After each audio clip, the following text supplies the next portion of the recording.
What?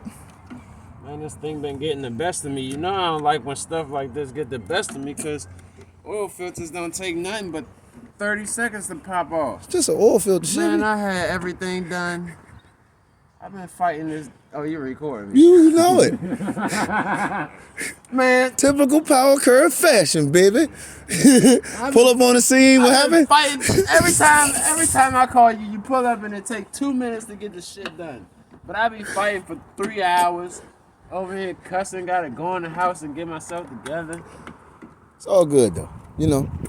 See, so even with Harleys, sometimes y'all can call power curve. Most of the time, just call Chevy. But you know, every now and again, you know, you gotta get the specialist on the scene for an oil filter.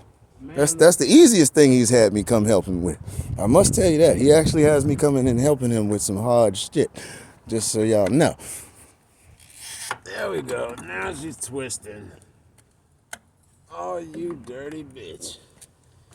I had to cuss at you and go in the house. Tell my girl, give me a hug. Hey, sometimes that's all it takes, man. You know what I'm saying?